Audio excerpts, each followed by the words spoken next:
All right, guys, I've got some important updates to share with you today, especially if you've been following the situation in Ukraine and the ongoing peace talks. Few days ago, Russia's Foreign Minister Sergei Lavrov made a pretty strong statement about a peace proposal that Donald Trump's team has been discussing. So let's break it all down. Lavrov has outright rejected the peace plan that Trump's team has been floating to end the war in Ukraine. According to reports, Moscow was actually appalled when they found out about the details. What's causing the outrage? Well, the plan reportedly includes the possibility of Ukraine eventually joining NATO, something Russia is firmly against.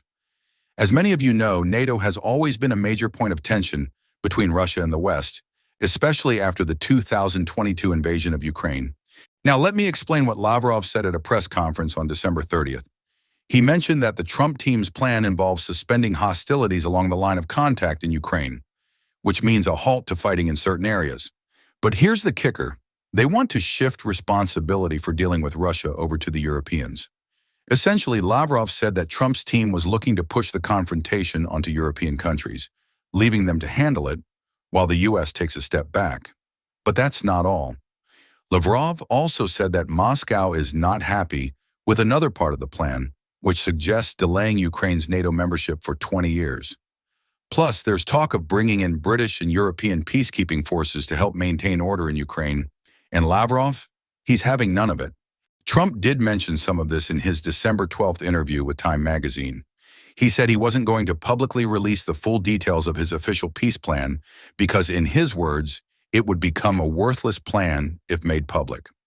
So you've spoken to President Putin since you've been elected? I don't want to say that. I don't want to say anything about that because I don't want to do anything that could impede the negotiation. But you I want to stop talked it. about Let me the tell you other what I world have talked leaders. about. Still, Trump did promise not to abandon Ukraine entirely, which is important.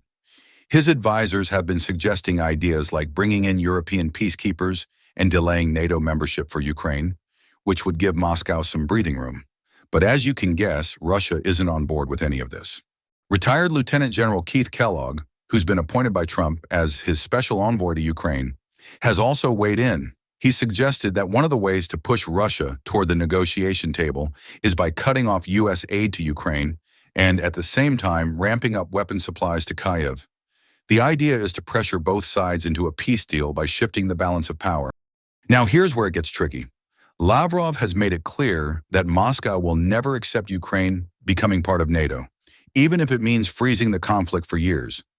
This is why Russia invaded Ukraine in the first place. They wanted to stop NATO from expanding eastward, and specifically into Ukraine. Lavrov called this aggressive absorption by NATO, which is a key reason why any peace plan that includes NATO membership for Ukraine is a non-starter for Russia. Lavrov also said something that caught my attention.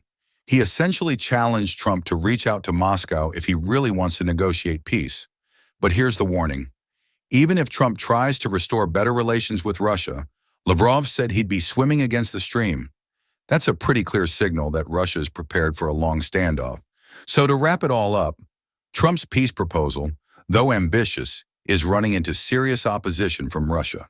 While Trump's team may be hoping to bring European countries into the fold and delay NATO membership for Ukraine, Russia is saying loud and clear that no NATO for Ukraine and no peacekeeping forces on their terms. What do you think? Do you think there's a chance for this peace plan to succeed, or are we headed toward more tension? Let me know your thoughts in the comments below, and I'll keep you updated as things develop.